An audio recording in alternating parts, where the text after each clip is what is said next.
दोस्तों, मेरा नाम प्रियंवदा शर्मा है और मैं एक सामाजिक कार्यकर्ता होने के साथ साथ एक स्वतंत्र पत्रकार भी हूँ।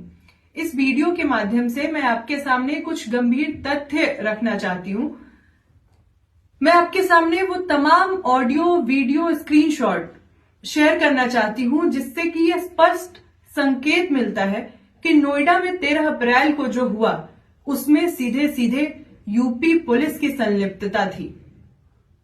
मैं आपको इस वीडियो में यह भी बताऊंगी कि कल प्रेस कॉन्फ्रेंस करके यूपी पुलिस ने जिन 3 आरोपियों के नाम लिए हैं, उन आरोपियों के खिलाफ क्या सबूत हैं और उत्तर प्रदेश पुलिस के खिलाफ क्या सबूत है।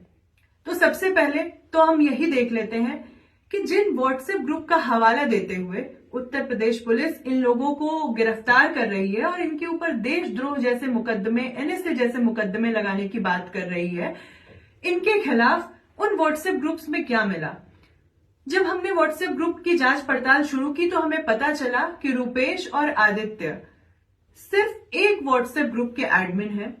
इसके अलावा वो किसी ग्रुप में मौजूद ही नहीं थे और उस ग्रुप में भी रूपेश और मनीषा द्वारा एक भी मैसेज नहीं भेजा गया है, कोई मैसेज नहीं भेजा गया है। आदित्य द्वारा जो मैसेजेस भेजे गए हैं उन मैसेजेस में शांति की अपील है। उन मैसेजेस में मजदूरों से यह अपील की गई है कि वो अपने आंदोलन को शांतिपूर्वक, व्यवस्थित और अनुशासित तौर पर चलाएं और पुलिस लगातार जो आंदोलन को बदनाम करने के लिए उन्हें भड़काने की कोशिश कर रही है, उन्हें उनके मंसूबों में नाकामयाब करें।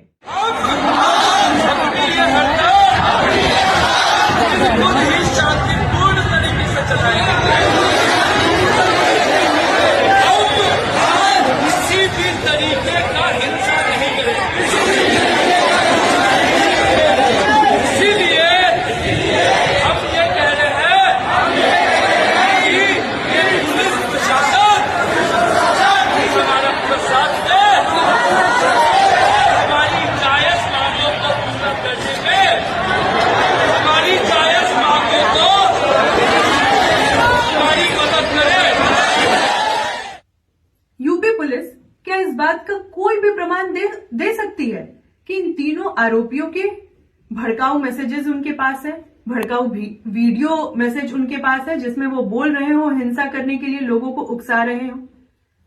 वहीं दूसरी तरफ जब हमने ऐसे नंबर्स की जांच पड़ताल शुरू की जो हमें संदिग्ध लगे, जिससे कुछ हिंसक और भड़काऊ मैसेजेस ग्रुप में शेयर किए गए थे, तो आपको जानकर हैरानी होगी कि वो नंबर, ऐसे 2 नंबर हमें मिले जो उत्तर प्रदेश पुलिस के महकमे से जुड़े हुए थे। और न जाने ऐसे कितने नंबर व्हाट्सएप ग्रुप में होंगे। अभी हमारे पास ऐसे नंबर्स हैं जिनकी जांच पड़ताल होनी बाकी है। तो मैं पहले नंबर के बारे में अगर आपको बताऊं, मैं उसकी ऑडियो और स्क्रीनशॉट भी आपको दिखाए जाएंगे। वो पहला नंबर जिस पे हमने फोन किया, जिससे ही ग्रुप में ये मैसेज भेजा गया था कि मोदी आ रहा है, रोड जाम करो, उस नंबर पे जब हमने फोन किया तो हमें पता चला कि यह नंबर यूपी पुलिस के एक आला अफसर के ड्राइवर का नंबर है। उस आला अफसर का नाम है विजय गुप्ता और उनके ड्राइवर का नाम है अनिल। हमने क्रॉस चेक करने के लिए भी उस नंबर पे दोबारा फोन किया, दोबारा भी उन्होंने यही बताया, वो अनिल बात कर रहे हैं और यहां तक कि वो हमारी डीसीपी से शाम के 5 बजे के बाद बात भी करवा सकते हैं। हेलो। हेलो। हाँ, विनीत से बात हो रही है क्या? आप क्या करते हो? ये दिल्ली मंत्रालय, गृह मंत्रालय जो इंडिया के पास नया बना है अभी। अच्छा अच्छा, संसद भवन बोल रहे हैं आप? हाँ। वहीं गाड़ी चलाते हैं क्या? हाँ जी, हाँ जी। अच्छा, किसी मिनिस्टर के लिए? हाँ जी। विनीत को नहीं जानते? आप विनीत को नहीं जानते हैं क्या? नहीं। अच्छा, आपका क्या नाम है? मेरा नाम है अनिल कुमार। आप बताइए, आपका क्या नाम है? मेरा नाम नैना सिंह। मेरा नाम तो नैना है। नैना। अच्छा, आप किस कमिश्नर के लिए काम करते हैं, नाम बता सकते हैं? मैं विजय गुप्ता। अच्छा अच्छा।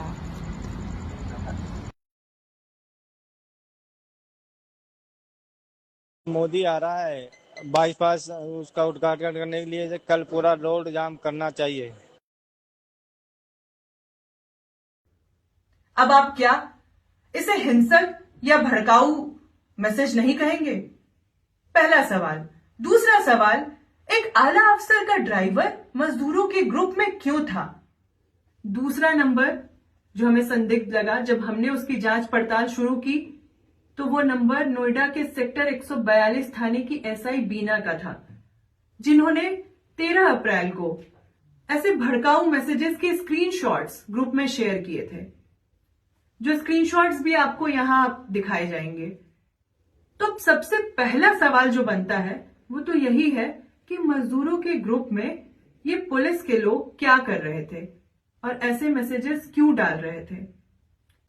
हेलो हेलो, हाँ विनीत जी से बात हो सकती है क्या? आप कौन बोल रही हो? मैं नैना बात कर रही हूँ। हाँ, मैम बात करवा दीजिए। लेकिन आपने तो गलत नंबर लगाया है, ये मेरा नंबर है बीना का। अच्छा, आप कहाँ से बोल रही हैं मैम? नोएडा से बात कर रहे हो? अच्छा मैम, क्या करती हैं आप? सब इंस्पेक्टर हूँ मैं, पुलिस में हूँ।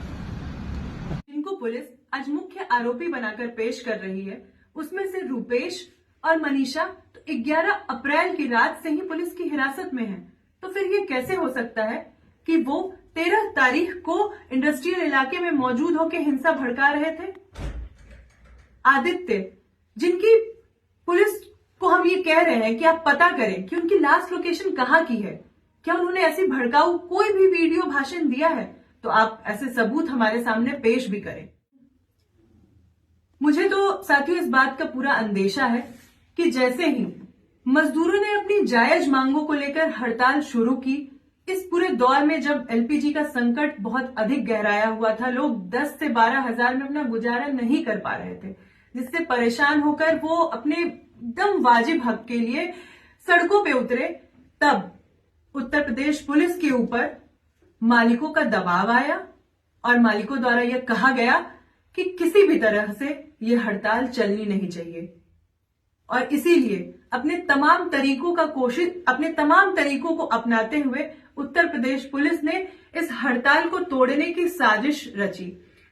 और इस साजिश में उनके सामने जो सबसे बड़ी बाधा बन रहे थे, वो बाधा ये मजदूर कार्यकर्ता थे, वो बाधा रूपेश थे, वो बाधा आदित्य थे, वो बाधा मनीषा थी, क्योंकि ये लोग लगातार ही मजदूरों के बीच बात कर रहे थे कि हमें अराजक तत्वों से सावधान रहना होगा, उन्हें अपने आंदोलन से बाहर खदेड़ना होगा, हमें अपनी हड़ताल को बिल्कुल ही पीसफुल और संवैधानिक तरीके से चलाना होगा, तभी सही मायने में हम अपनी मांगों को मनवा पाएंगे। तो क्या ये बात करना गुनाह है? आज क्या शांतिपूर्वक हड़ताल का अधिकार भी हमसे छीन लिया गया है? यह बात क्या कानून के दायरे से बाहर है? दोस्तों, सिर्फ इतना ही नहीं, इससे पहले भी उत्तर प्रदेश पुलिस ने जिस तरह से 11 अप्रैल की रात को 4 लोगों को हिरासत में लिया, वो बेहद ही चौंकाने वाला था। बोटैनिकल गार्डन मेट्रो स्टेशन से सादी वर्दी में पुलिस वाले आते हैं और उसके बाद जबरन लोगों को अगवा करके अपनी गाड़ी में बिठा के ले जाते हैं, जिसमें पुरुष पुलिसकर्मियों द्वारा महिलाओं को भी उठाया जाता है, और वो भी रात के 7 बजे। इससे भी आगे देखें तो उत्तर प्रदेश पुलिस द्वारा इन 4 लोगों के वेयर अबाउट्स के बारे में कुछ भी नहीं बताया जाता है। नोएडा फेज 2 थाने के बाहर जब इनके परिवार वाले, इनके सगे संबंधी, इनके सहकर्मी वहां मौजूद होकर पुलिस से पूछते हैं कि आप बताइए इनका गुनाह क्या है, इन्हें क्यों उठाया गया है, पुलिस द्वारा कोई जानकारी नहीं दी जाती है। क्या इनके पास लीगल रिप्रेजेंटेशन का राइट नहीं था?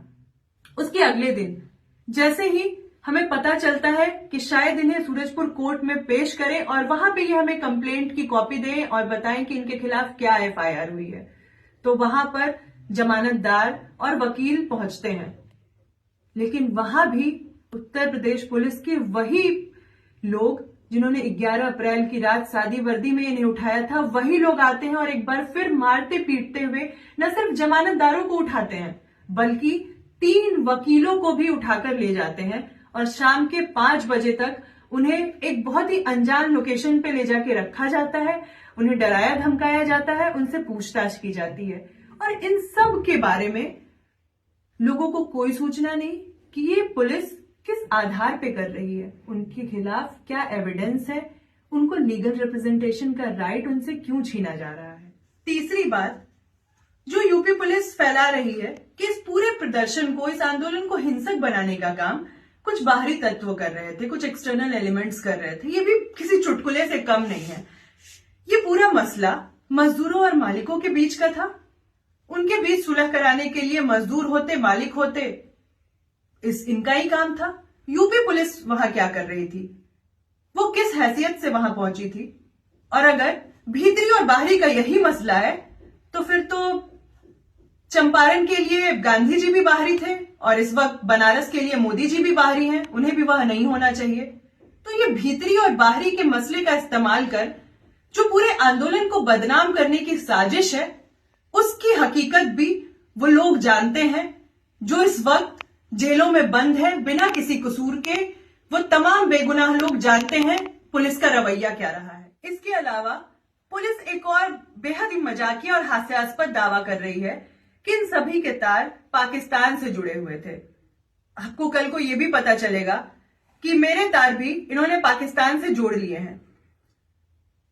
रुपेश, आकृति, सृष्टि, मनीषा, इन सभी को आरोपी बताकर 2 ट्विटर हैंडल्स को यूपी पुलिस द्वारा सर्कुलेट किया जा रहा है कि इन ट्विटर हैंडल्स द्वारा हिंसा भड़काने का काम किया गया। क्या पुलिस के पास एक भी सबूत है कि इन ट्विटर हैंडल्स के लिंक आदित्य, रुपेश, आकृति, सृष्टि, मनीषा किसी के साथ भी जुड़े हुए थे? क्या कोई एक सबूत भी पुलिस हमें दिखा सकती है? दोस्तों, यूपी पुलिस द्वारा इस पूरे मामले की जो जांच पड़ताल की जा रही है, हमें उस पर रत्ती भर भी भरोसा नहीं है। हमें यह पूरा अंदेशा है कि हम अभी तक तो सिर्फ 2 ऐसे नंबर्स की तलाशी कर पाए हैं जो सीधे पुलिस के महकमे से जुड़े हुए थे, और भी न जाने कितने नंबर व्हाट्सएप ग्रुप में ऐसे मौजूद हैं जो संदेह के घेरे में हैं और जिन पे हमें पूरा शक है कि उनके द्वारा हिंसा भड़काने का काम किया गया है। लेकिन इस पूरी जांच पड़ताल के लिए हम यूपी पुलिस को कोई कॉम्पिटेंट अथॉरिटी मानते ही नहीं है, क्योंकि खुद यूपी पुलिस का रवैया जो है वो उस पर सवालिया निशान खड़े होते हैं, वो संदेह के घेरे में है। हम चाहते हैं कि इस पूरे मामले की जांच हो, लेकिन इस पूरे मामले की जांच के लिए एक हाई लेवल जुडिशियल कमीशन का गठन किया जाए।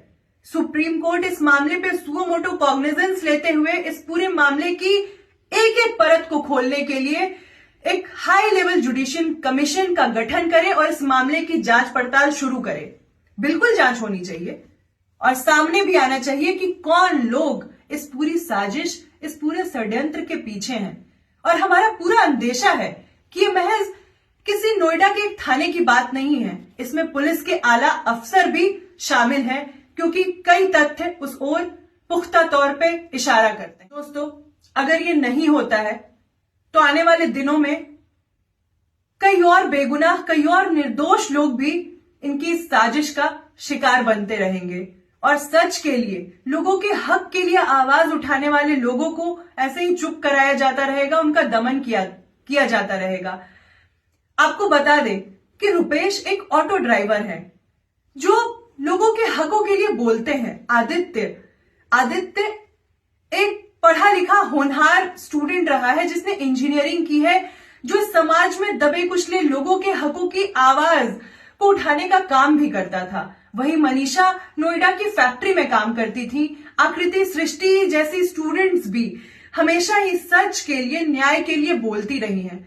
तो अगर आज हम इस पूरी यूपी पुलिस का यह जो षड्यंत्र सामने आ रहा है, इसके खुलासे के लिए हम सामने नहीं आते हैं, तो कल को हमारी भी बारी आएगी। कल को वो तमाम लोग घेरे में होंगे जो ये बात करेंगे कि उनके घर का राशन नहीं चल पा रहा है, उनकी मजदूरी नहीं बढ़ पा रही है, उनके बच्चे नहीं पढ़ पा रहे हैं, उनका दवा इलाज नहीं हो पा रहा है। हर वो व्यक्ति झूठे मुकदमे, झूठे अपराधों के तहत सलाखों के पीछे धकेला जाएगा। लेकिन हम ये भी बता देना चाहते हैं दोस्तों कि इस तरह के फर्जी मुकदमों से जो यूपी पुलिस और सरकार ये चाह रही है कि ये सच की आवाज को दबा देगी, तो ये इनका मुगालता है। आज तक न कभी इतिहास में ऐसा हुआ है और न अब होगा कि इन फर्जी मुकदमों से डर के लोग चुप हो जाए। और मैं जो सच जिसको जानती थी वो इस वीडियो के माध्यम से आपके सामने रखने की हिम्मत की है। और मैं चाहती हूं कि आप तमाम लोग भी ये हिम्मत करें और इस पूरे षड्यंत्र के खुलासे में के लिए सामने आए। साथियों, मैं ये भी बता देना चाहती हूं कि इस वीडियो के बाद हो सकता है कि कल को मुझे भी अगवा कर लिया जाए, मेरे ऊपर भी एनएसए जैसी धाराएं लगा दी जाए, या फिर कहीं मेरा इनकाउंटर कर दिया जाए। तो मैं ये साफ करना चाहती हूं, इसके लिए सीधे तौर पर यूपी पुलिस और यूपी सरकार जिम्मेदार होगी।